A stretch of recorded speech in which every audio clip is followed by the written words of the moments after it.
ओम नमः शिवाय। सभी दर्शकों को नमस्कार। हर हर महादेव। सज्जनों, अभी अभी कुछ दिन पहले मैंने भगवान श्री केदारनाथ पंच केदार की यात्रा की। आज मैं उन्हीं पंच केदार के बारे में आप लोगों तक ये कथा कहानी सुना रहा हूँ। आइए आप भी पंच केदार की यात्रा में सम्मिलित हुए। जय पंच केदार यात्रा। उत्तराखंड को देवभूमि भी कहा जाता है। यहाँ उच्च हिमालयी क्षेत्रों में बने मंदिर देश विदेश के करोड़ों लोगों की आस्था के केंद्र हैं। इन्हीं मंदिरों में शामिल है पंच केदार। जैसा कि नाम से ही पता चल जाता है, ये पांचों शिव मंदिर हैं। शिव उत्तराखंड में सबसे ज़्यादा पूजे जाने वाले भगवान हैं। हिमालय की लगभग सभी चोटियाँ शिव से संबंधित दंत कथाओं से जुड़ी हुई है एवं पौराणिक कथाओं से भी। यहाँ शिव और माँ नंदा यानी पार्वती के अनेकों मंदिर हैं। केदारनाथ से सारी दुनिया श्रद्धालु परिचित है, लेकिन केदारनाथ अपने पूर्ण स्वरूप में यहाँ पंच केदार के रूप में मौजूद है। ऐसा सभी नहीं जानते। केदार के रूप में शिव की आराधना पंच केदार के बगैर पूर्ण नहीं मानी जाती। केदारनाथ के पूर्ण स्वरूप को पूजे जाने के लिए पंच केदार की यात्रा जरूरी है। मान्यता है कि नेपाल के पशुपतिनाथ समेत पंच केदार की यात्रा के बाद ही केदारनाथ की पूजा पूर्णतः प्राप्त करती है। केदारनाथ समेत सभी पंच केदारों तक दुर्गम हिमालयी रास्तों से पैदल होकर ही जाया जाता है। केदारनाथ में श्रद्धालुओं के रहने और खाने की पीने की अच्छी व्यवस्था है, लेकिन अन्य में ऐसा नहीं है। स्थानीय ग्रामवासियों व मंदिर समिति के सहयोग से ही यहाँ की यात्रा की व्यवस्था संभव हो पाती है।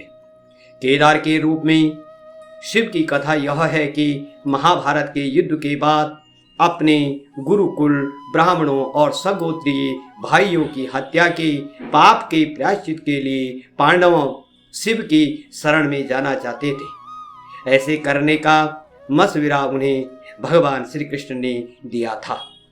पांचों पांडवों ने अभिमन्यु के पुत्र परीक्षित को हस्तिनापुर का राजा नियुक्त किया और शिव की तलाश में निकल पड़े। शिव उनके द्वारा किए गए कृत्यों से नाराज थे और उन्हें इतनी जल्दी दोष मुक्ति नहीं देना चाहते थे। जब पांडव शिव की तलाश में काशी पहुंचे तो शिव उनसे बचने के लिए कैलाश पर्वत चले गए। नारद जी ने ये खबर पांडवों को दी।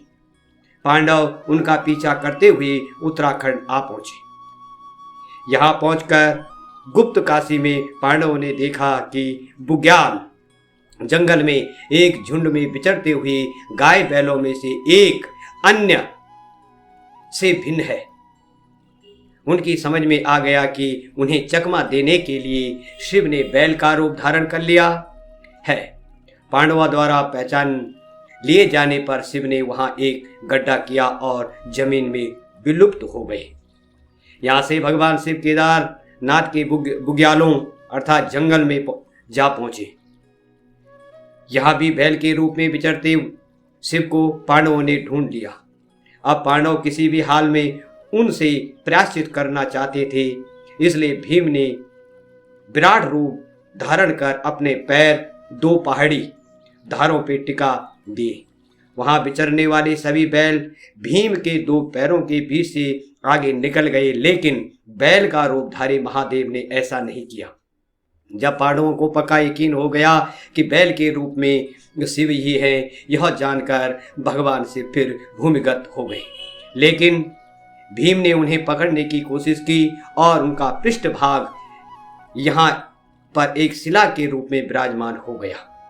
बैल रूपी शिव के शरीर के हिस्से जिस जिस जगह पर पुनः धरती से प्रकट हुए, उन जगहों पंच केदार के नाम से जाना गया।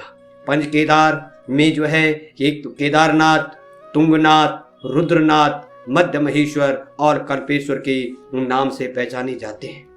महादेव के बैल रूप के धड़ पर ऊपरी हिस्सा नेपाल की राजधानी काठमांडू में प्रकट हुआ था।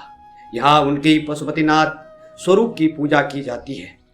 प्रथम केदार नाथ में भगवान शिव के पृष्ठभाग की, तुंगनाथ में भुजा की, रुद्रनाथ में मुंह की और मध्य महेश्वर में नाभि और कल्पेश्वर में जटाओं अर्थात बालों की पूजा अर्चना की जाती है। यह सभी मंदिर 3500 मीटर से ज़्यादा की ऊंचाई पर बसे हुए हैं। पंच केदारों का निर्माण भी पांडवों द्वारा 1000 साल पहले किया बताया जाता है।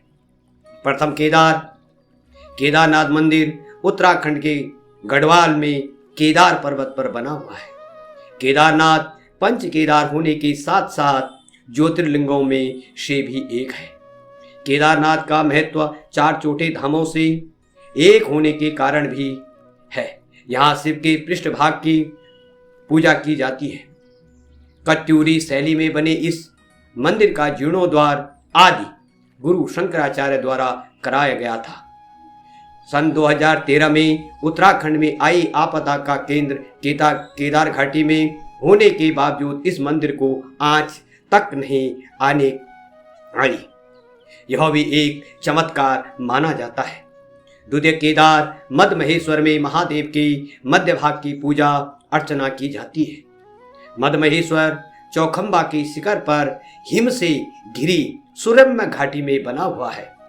पौराणिक मान्यता के अनुसार शिव पार्वती ने यहाँ के नैसर्गिक वातावरण में ही अपनी मधुचंद्र रात्रि बिताई थी। केदारनाथ की तरह ही यहाँ भी दक्षिण भारत के शैव पुजारी पूजा अर्चना संपन्न कराते हैं। तृतीय केदार तुंगनाथ दुनिया की सर्वोच्च ऊंचाई पर बना शिव मंदिर है। इसकी ऊंचाई 3680 मीटर है। यहाँ महादेव की भुजाओं की पूजा की जाती है। यहाँ मकुमठ के मैठाणी ब्राह्मण पूजा अर्चना संपन्न कराते हैं। चतुर्थ केदार रुद्रनाथ समुद्र तल से 2286 मीटर की ऊंचाई पर स्थित है। यहाँ महादेव की मुख्य पूजा अर्चना की जाती है। रुद्रनाथ प्राकृतिक चट्टानों से बना प्राचीन मंदिर है। यह हिमालय की पहाड़ियों के बुग्याल बुरांस के जंगलों से रमणीक स्थान है। रुद्रनाथ की यात्रा पंच केदार में सबसे बेहद और दुरूह मानी जाती है। पांचवें केदार कल्पेश्वर को कल्पनाथ नाम से भी जाना जाता है। पंच केदारों में बाकी सभी के कपाट शीतकाल में बंद कर भगवान को उनके शीतकालीन प्रवास में स्थापित किया जाता है, लेकिन मध्य महेश्वर के कपाट साल भर खुले रहते हैं। यहाँ शिव की जटाओं की पूजा अर्चना की जाती है। किंवदंती है कि यहाँ पर दुर्वासा ऋषि ने कल्प वृक्ष के नीचे शिव की तपस्या की थी, इसीलिए इसे कल्पेश्वर या कल्पनाथ के नाम से जाना जाता है। एक कथा यह भी है कि असुरों के आतंक से त्रस्त देवताओं ने यहाँ पर महादेव की स्तुति की और शिव ने उन्हें इनसे मुक्ति दिलाई। जय पंच केदार, जय बद्री विशाल की जय। सज्जनों, यह कथा आपको कैसे लगी कमेंट करके बताएं। अभी तक आपने चैनल सब्सक्राइब नहीं किया तो जरूर करें। धन्यवाद।